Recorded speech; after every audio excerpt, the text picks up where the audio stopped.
ये वो विषय है जो देश की हर महिला के दिल के का ही विषय है, इसलिए आज इस पे बोलने का मौका मिले, इसके लिए मैं आपकी फिर से आभारी हूँ। इस विषय का एक छोटा सा बैकग्राउंड बताना चाहती हूँ, क्योंकि प्रधानमंत्री महोदय जी ने अपने भाषण में काफ़ी जिक्र किए कि किसने रोका, कैसे रोका, 30 सालों से कैसे ये निर्णय रोका गया। तो इसका बैकग्राउंड ये है, मेरे सत्ता पक्ष के साथियों को शायद ये बात पसंद नहीं आएगी, लेकिन इसका ऐतिहासिक बैकग्राउंड ये है कि इसकी शुरुआत भी नेहरू नाम के एक व्यक्ति ने ही किया। लेकिन घबराइए नहीं, ये वो नेहरू नहीं है जिनसे आप इतना कतराते हैं। ये उनके पिताजी मोतीलाल नेहरू जी ने एक रिपोर्ट तैयार की थी 1928 में, और उस प्रतिवेदन को उन्होंने कांग्रेस पार्टी की कार्य समिति को दिया था। वो एक समिति के अध्यक्ष थे, उसमें उन्होंने 19 मूल अधिकारों की सूची बनाई थी। 1931 में सरदार पटेल जी की अध्यक्षता में कांग्रेस अधिवेशन हुआ था कराची में।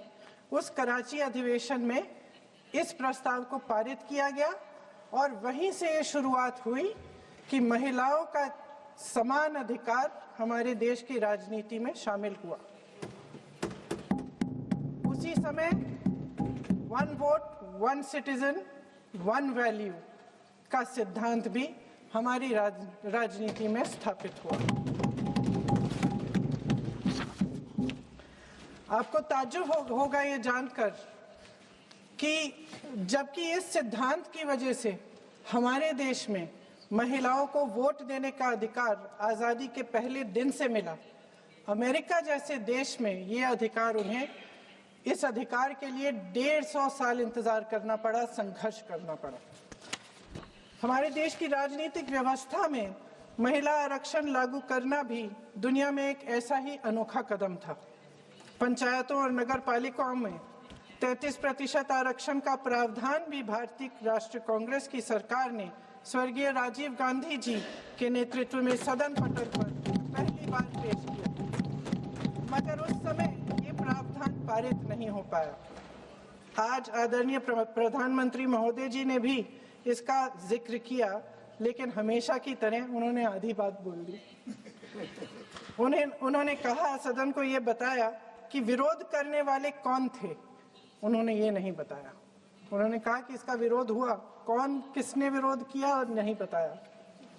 विरोध तो आप ही ने किया था, भाजपा ने।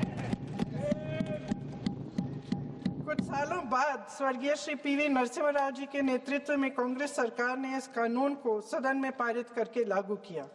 आज अपने भाषण में प्रधानमंत्री जी ने जब पंचायत की आंदोलित महिलाओं का जिक्र किया, तो ये समझ लीजिए कि इस कदम के चलते ही आज 40 लाख पंचायत प्रतिनिधियों में से 15 लाख महिलाएं हमारे लोकतंत्र में भागीदार हैं।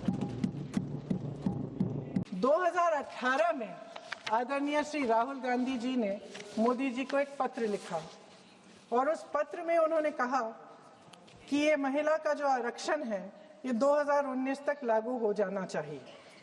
मुझे लगता है कि यहाँ आकर प्रधानमंत्री जी राहुल जी का मजाक तो बना लेते हैं, लेकिन घर जाके उनकी बातों पर गौर करते हैं, क्योंकि हम आज उसी बात पर चर्चा कर रहे हैं। वैसे आज प्रधानमंत्री जी की बातों से ये लगा कि भाजपा ही महिला आरक्षण के चैंपियन, प्रस्तावक और सबसे बड़े समर्थक रहे हैं। इनके पूरे भाषण में यही बात थी, जबकि ये कह रहे थे कि इन्हें इसका श्रेय नहीं चाहिए। कोई भी महिला आपको बता देगी कि बार बार बहकाने वाले पुरुषों को महिलाएं झट से पहचान लेती हैं।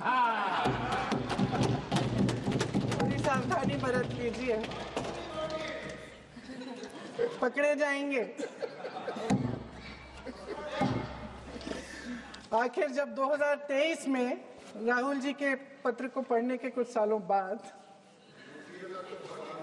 हाँ, उसके बाद पढ़ लिया। आखिर जब 2023 में आदरणीय प्रधानमंत्री नरेंद्र मोदी जी की सरकार ने यह अधिनियम सर्वसहमति से पारित किया, तब भारतीय राष्ट्रीय कांग्रेस ने अपनी विचारधारा के अनुकूल इसका पूरा समर्थन किया। आज भी इसमें कोई शक नहीं होना चाहिए कि भारतीय राष्ट्रीय कांग्रेस महिला आरक्षण के पक्ष में डट कर खड़ी है और खड़ी रहेगी।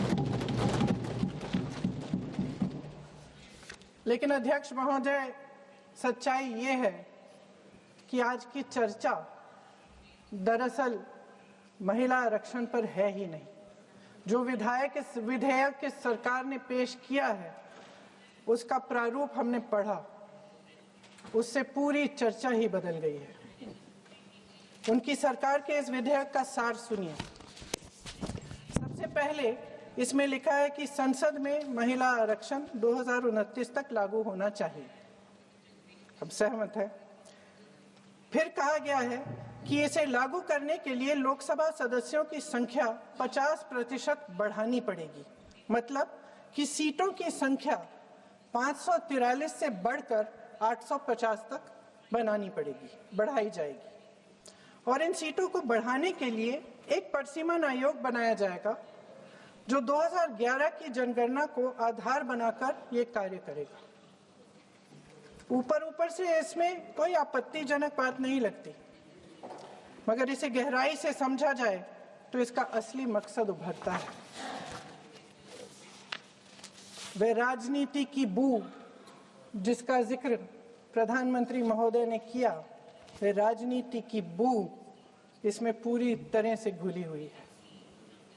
दरअसल इसी सरकार ने महिला आरक्षण का जो विधेयक सर्वसहमति से 2023 में पारित कराया था, उसमें 2 चीजें थी जो इस विधेयक में नहीं है। उसमें लिखा था कि इसे लागू करने से पहले नई जनगणना और परिसीमन कराई जाएगी। अब अचानक क्या हो गया? मन बदल गया। वही सरकार पुराने आंकड़ों के आधार पर क्यों आगे बढ़ना चाह रही है और इतनी जल्दबाजी क्यों?